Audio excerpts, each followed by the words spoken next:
Bien, jóvenes de octavo, entonces vamos al último video de este parcial, la última clase.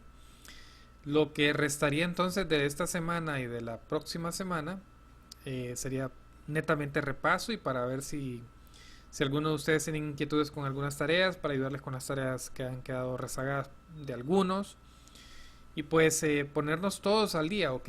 Entonces para eso nos van a servir todos estos días de la otra semana y lo que resta de esta semana para ponernos al día y sacar alguna de las inquietudes con los temas que hemos visto. Bien, entonces estamos recordando que estamos viendo los criterios de congruencia, en este caso de triángulos rectángulos. En la clase pasada lo que analizábamos entonces es que dos triángulos son rectángulos si tiene el mismo, las hipotenusas tienen la misma medida y uno de los ángulos agudos también tienen la misma medida. Entonces sería como la primera propiedad de triángulos rectángulos. Bien, vamos entonces ahora a continuar con lo siguiente. Sería el ejemplo 4.9 que dice lo siguiente. Auxiliándose de las figuras de la derecha, es decir, de estas figuras, demuestre que los triángulos ABC y DEF, es decir, estos triángulos que están acá, son congruentes. Y de entrada podemos ver, analizar que las hipotenusas son iguales, que también tenemos otro lado que mide igual, tenemos el ángulo de 90, pero lo que vamos a probar es, con algún criterio de congruencia de triángulos que nosotros ya hemos visto, que esos dos triángulos rectángulos son congruentes. De entradita, si tú te fijas en tu libro, lo que hacemos es que a este triángulo, el segundo triángulo, que es el triángulo DEF, pues evidentemente lo vamos a rotar de tal manera que la parte, este cateto de acá o este lado de aquí coincida exactamente con este lado del primer triángulo ABC.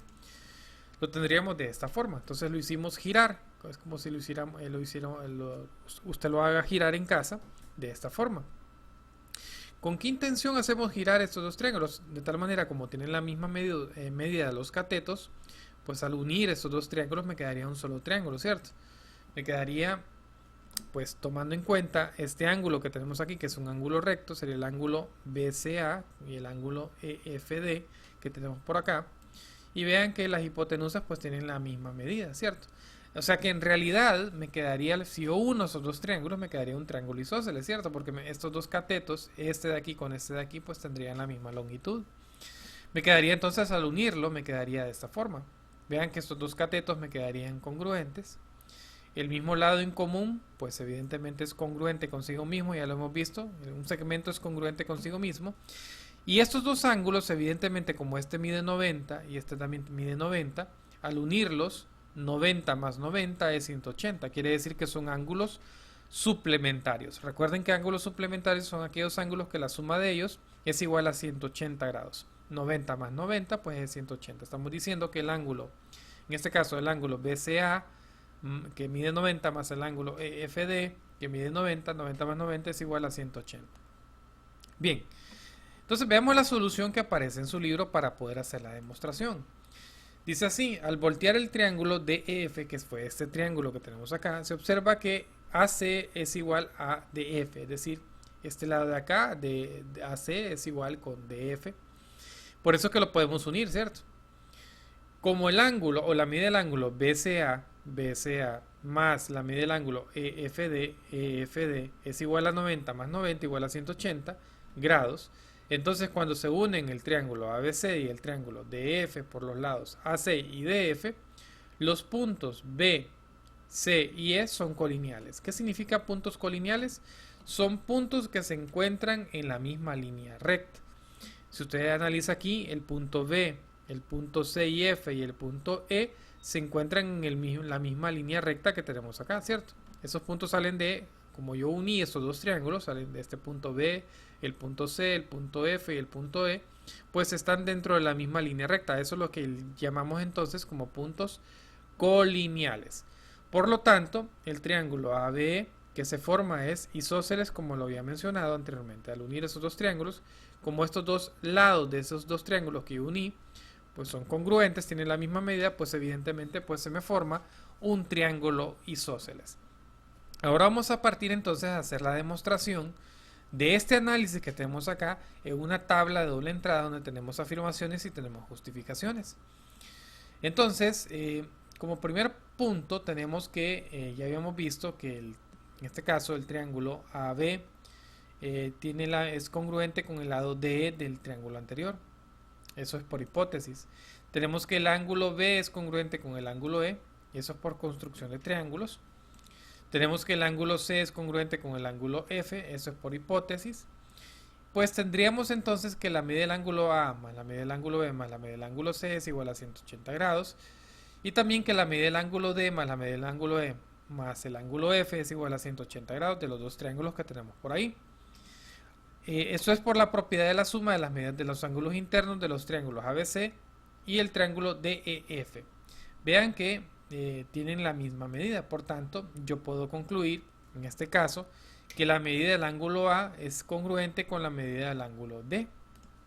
Esto es por los pasos 2, 3 y 4 que tenemos por acá. Concluimos con eso. Por tanto, en el paso 6 podemos decir que el triángulo ABC es congruente con el triángulo DEF, y eso es por el paso 1, 2 y 5 y el criterio de congruencia ángulo, lado, ángulo. Por tanto, podemos concluir que se muestra que dos triángulos rectángulos son congruentes si la hipotenusa y un cateto son congruentes respectivamente. Entonces, en el caso anterior, en el video anterior, el que vimos ayer, nosotros determinábamos que dos triángulos rectángulos eran congruentes cuando la hipotenusa y uno de los ángulos agudos eran congruentes. Y ahora lo que hemos demostrado aquí es que van a ser congruentes dos triángulos rectángulos cuando la hipotenusa y uno de sus catetos sean congruentes. Entonces, de esas dos formas, entonces llegamos a determinar nosotros los criterios de congruencia de triángulos rectángulos. Y esto que está aquí, jóvenes, por favor, enmarcarlo ahí en su cuaderno. Importantísimo entonces entender esta parte. Dos triángulos rectángulos van a ser congruentes por dos situaciones. Cuando la hipotenusa sea igual y uno de sus ángulos agudos también sea igual o congruente, o en el segundo caso, en la segunda propiedad, la que tenemos aquí, cuando la hipotenusa sea congruente y uno de sus catetos también sean congruentes. De esa forma entonces determinamos, con esas dos propiedades determinamos que dos triángulos rectángulos son congruentes. Como tarea entonces, o mejor dicho, vamos a hacer este ejemplo 4.10 que nos habla cuáles de los siguientes criterios es utilizado para indicar que el siguiente par de triángulos rectángulos es congruente. Evidentemente me están dando, fíjense bien, solo me están dando lados, me están dando un cateto y me están dando la hipotenusa. Vean que son congruentes. Este cateto es congruente con este y esta hipotenusa que está aquí es congruente con esto. Recuerden que yo sé que esta es la hipotenusa porque la hipotenusa se encuentra opuesto al ángulo de 90, ¿cierto? Miren acá lo que estoy marcando. Entonces estoy diciendo que esta hipotenusa que mide 6 es exactamente la misma hipotenusa que tiene el segundo triángulo. Vean que tienen las mismas medidas y uno de sus catetos también tiene la misma medida. Por tanto, dándole respuesta a lo que tenemos por acá, podríamos decir que sería aplicar entonces esta propiedad de acá, de hipotenusa con un cateto, ¿cierto? Por tanto, la solución sería que por el criterio 2, la hipotenusa y un cateto son respectivamente congruentes. Por último, me van a hacer este ejercicio 4.7 donde me van a completar esta demostración que aparece por acá para triángulos rectángulos. Es ir completando entonces las partes azules que aparecen aquí de acuerdo a lo que me están dando como hipótesis y el análisis o el razonamiento que debo de emplear para ir completando cada una de las partes en azul que yo tengo acá por completar. Recordándoles que si usted tiene dudas o inquietudes me puede escribir al WhatsApp y con mucho gusto pues podemos resolver sus inquietudes. Les recuerdo entonces, jóvenes, que nosotros vamos a tener repaso a partir del día de mañana y todos los 5 días de la próxima semana vamos a estar en repaso. Entrando entonces en el tercer parcial, si Dios lo permite, a partir del mes de julio, teniendo como tercer parcial pues el mes de julio y agosto, y creo que una partecita de septiembre para poder completar ahí lo que es el tercer parcial. Y el último cuarto parcial pues sería a partir de septiembre hasta el mes de noviembre. Lo más seguro, jóvenes, es que quizás todo el año seamos clases virtuales. Esperemos que el gobierno en este sentido pues se apresure a colocar el internet con alguna plataforma donde podamos acceder tanto los docentes como ustedes como estudiantes de forma gratuita y poder llegar de forma masiva a todos los alumnos que pues quieren seguir con el estudio.